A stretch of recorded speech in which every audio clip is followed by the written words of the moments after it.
Salam dan bahagia Ibu dan Bapak Guru. Selamat datang kembali di modul Memahami Murid. Pada materi kali ini, kita akan belajar tentang identifikasi kebutuhan kognitif murid. Mari kita mulai dengan menyimak percakapan berikut. Tia, saya sedih nih Bu. Nilai kuis IPAS murid-murid saya kok kecil-kecil ya. Padahal saya sudah berusaha menjelaskan materi dengan sebaik-baiknya. Wah, sedihnya jangan lama-lama ya Pak, harus semangat lagi. Mungkin karena Bapak masih masa adaptasi. Pak Arif kan guru baru di sini. Coba Bapak ceritakan bagaimana kondisi di kelas Bapak. Semoga saya bisa bantu memberikan solusi. Sepertinya para murid memperhatikan saya. Tapi ada juga yang berbisik-bisik dengan temannya saat saya sedang menjelaskan di kelas. Lalu kalau saya memberikan pertanyaan, ada beberapa murid yang suka bicara dulu sama temennya dengan bahasa daerah mereka. Saya tidak mengerti mereka bicara apa. Setelah itu, murid tadi menjawab pertanyaan saya, meski dengan ragu-ragu. Oh, nah itu Pak. Bahasa yang mereka gunakan sehari-hari di sini adalah bahasa daerah. Karena itu bahasa ibunya. Hanya sebagian murid yang terbiasa dengan bahasa Indonesia. Jadi, terkadang mereka yang terbiasa bahasa daerah meminta bantuan temannya yang terbiasa bahasa Indonesia. Wah, kalau begitu, akar masalahnya adalah mereka tidak memahami bahasa pengantar yang kita gunakan. Bisa jadi Pak Arif. Kalau boleh memberikan saran, mungkin Pak Arif bisa sambil belajar beberapa kosakata bahasa daerah di sini, terutama untuk kata-kata yang sering digunakan pada instruksi Pak. Atau kata-kata kunci dalam setiap materi. Jadi saat mengajar bisa menggunakan dua bahasa daerah dan bahasa Indonesia untuk membantu pemahaman mereka. Bagus tuh Bu idenya. Nanti tolong ajarkan saya ya Bu. Sama-sama Pak Arif. Iya, tentu boleh. Oh iya, kan Bapak mengajar IPAS. Mungkin bisa juga menggunakan contoh-contoh kasus, gambar, objek, dan alat peraga yang ada di lingkungan ini, agar pembelajaran juga jadi lebih menyenangkan, Pak. Iya bener Bu, setuju. Nah, saya nanti akan coba mengeksplorasi lingkungan sekitar sini, agar anak-anak makin semangat juga ya. Terima kasih sekali lagi Bu Tia.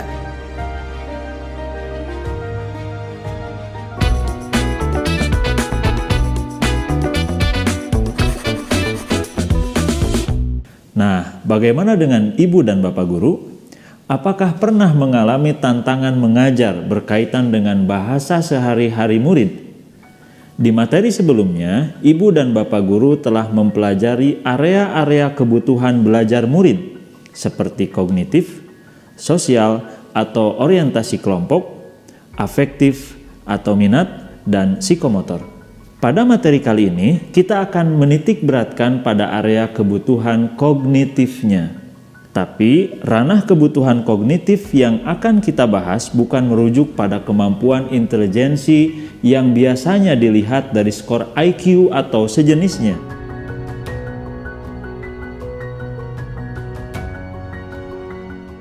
Dalam pembelajaran yang berpusat pada murid, guru perlu mempertimbangkan kemampuan berpikir mereka agar dapat memberikan bantuan atau bimbingan yang tepat. Mengapa? Karena mereka telah memiliki pengetahuan yang mereka pelajari sendiri yang didapat dari materi sebelumnya, dari rumah dan lingkungan sekitarnya, termasuk kemampuan berbahasa.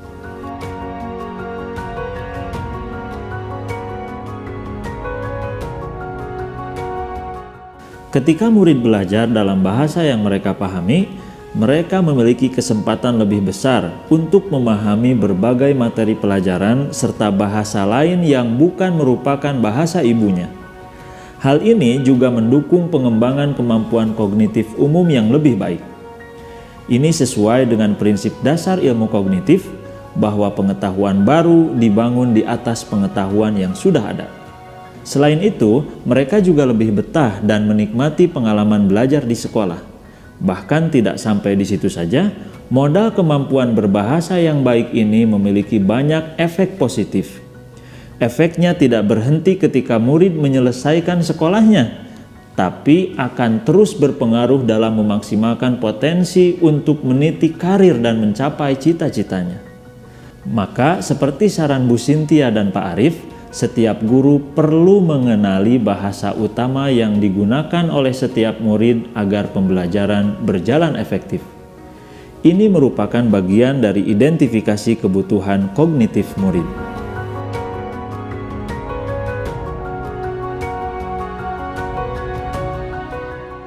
Cara yang paling mudah adalah dengan bertanya langsung pada murid.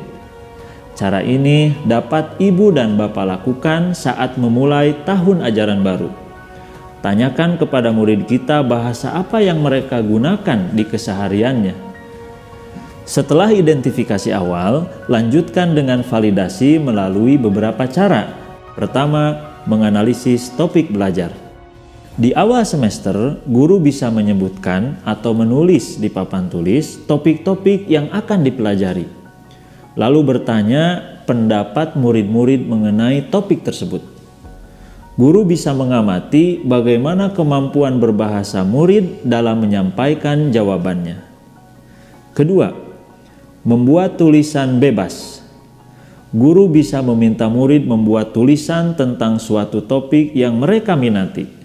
Berikan panduan yang berisi hal-hal apa saja yang harus ada dalam tulisan. Misalnya, alasan kenapa mereka menyukai topik tersebut, atau apa manfaat yang bisa diperoleh jika mempelajari topik tersebut. Ada kemungkinan untuk murid yang terbiasa menggunakan bahasa daerah akan memasukkan beberapa kosakata bahasa daerah dalam tulisannya. Ketiga, melakukan pre-assessment. Guru bisa membuat beberapa pertanyaan tentang topik yang akan dipelajari. Cara ini bisa kita lakukan untuk mengetahui pengetahuan dasar yang telah dimiliki murid. Cara ketiga ini akan dibahas lebih lanjut di materi asesmen diagnostik. Pada setiap materi pelajaran, ibu dan bapak guru juga bisa melakukan identifikasi kata-kata sulit dan kosakata baru yang akan muncul, baik dalam lisan atau sumber belajar, agar nantinya kata-kata tersebut bisa dijelaskan dengan perlahan atau diulang-ulang. Nah, ibu dan bapak guru hebat, setelah melakukan identifikasi awal dan validasi, kita bisa membuat pemetaan karakteristik murid dan strategi pembelajaran. Tabel pemetaan tersebut bisa dilihat pada lampiran yang disertakan dalam materi ini. Catatannya, contoh tersebut tidak baku. Ibu dan bapak guru bisa menyesuaikan dengan karakter dan kebutuhan murid yang diajar. Oh ya, masih ingatkah ibu dan bapak guru pada percakapan di awal video ini? Mari kita coba simpulkan. Karakteristik murid Pak Arief termasuk kelompok level permulaan. Karena beberapa murid sudah memahami frasa lisan sederhana dan ada juga yang berbicara dengan ragu-ragu. Strategi yang disarankan Bu Cynthia sudah sesuai dengan kebutuhan murid, yaitu dengan mengenali beberapa kosakata dalam bahasa daerah.